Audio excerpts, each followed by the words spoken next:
And in this video, we're going to explain how to solve the key assignment, that it's a problem based on the simple harmonic functions, as well as some concepts that will help understand the procedure, such as amplitude, frequency, and functions like sine and cosine.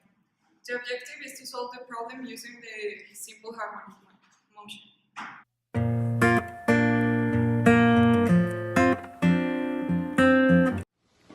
The simple harmonic function is defined as a special type of periodic motion that follows a specific pattern. The position of an object in a simple harmonic motion is represented by a sine function that depends on the amplitude. In other words, the motion of the object in simple harmonic motion is sinusoidal. Hello, today I'm going to explain what sine and cosine consist of. Sine and cosine are functions revealing the shape of a right triangle. You can obtain both through a formula named as SOHCAHTOA,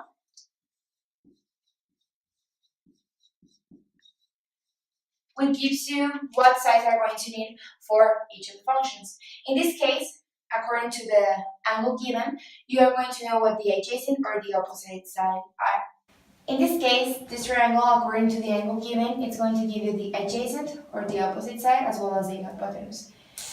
If you see SOHCAHTOA and divide it in 3, you're going to see that sine consists on O and H. O and H are the opposite side and the hypotenuse. So you're going to divide opposite between the hypotenuse, and in the case of cosine, you need an H, so it's the adjacent over the hypotenuse. Hi, we're going to explain frequency. Frequency is the number of waves that pass in a fixed place in a certain amount of time. For example, this is how it looks, the high frequency waves. Usually frequency is measured in the Hertz unit. This measurement stands for the number of waves that pass per second. And this is how low frequency waves look like. Hi, I'm going to explain amplitude. The amplitude refers to the maximum point of displacement of an object from its rest point. So we can say the amplitude is a measure from the rest to the crest.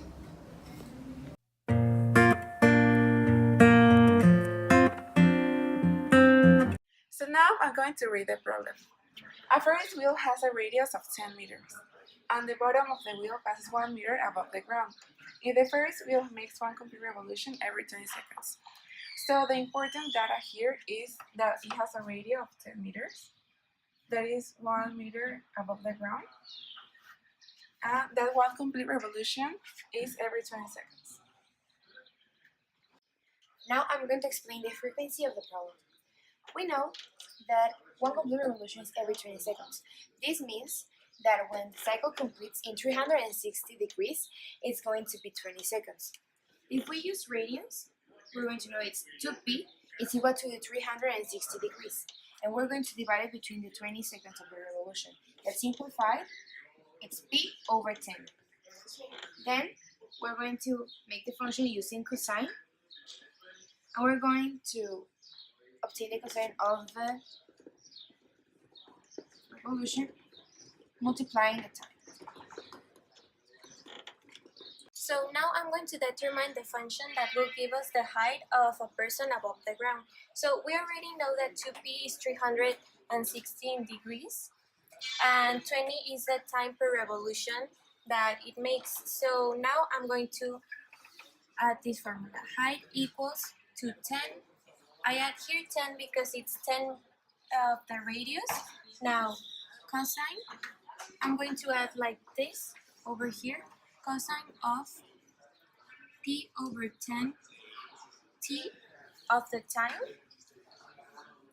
plus 11. I cut the 11 of a sum of 10 meters plus 1 meter. So h equals to 21.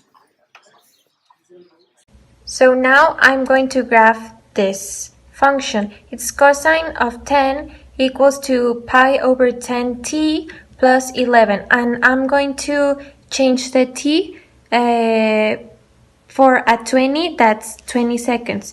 So it's going to be h equals to cosine 10 p over 10 plus 20. Okay, so now I can graph this function like this. I need to simplify it. So I am going to simplify it like this.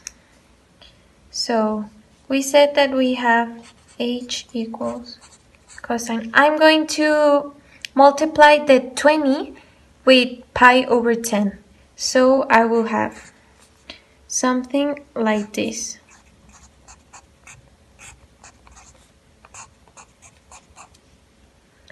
And now I am going to divide 20 pi over 10. That is h. Let me write everything. That 20 pi over 10 is 2 pi.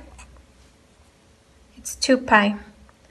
So I already rearranged my formula, and it says that height equals to 2 pi times cosine of 10 plus 11. So this would be the simplified formula of this function. Now I'm going to explain how to obtain the amplitude. From the frequency, we get that the y is equal to 1. So now 1 is equal to the a of amplitude times the c of the revolutions times 20. Now, to get the a, we have to pass the 1 to the other side. So we divide 1 between all these, and we get that the a is 0. So based on the function we obtained, we know that amplitude is equal to 10, period is equal to 20, the phase shift is equal to 0, and the vertical shift is equal to 1. So here we have our graph. As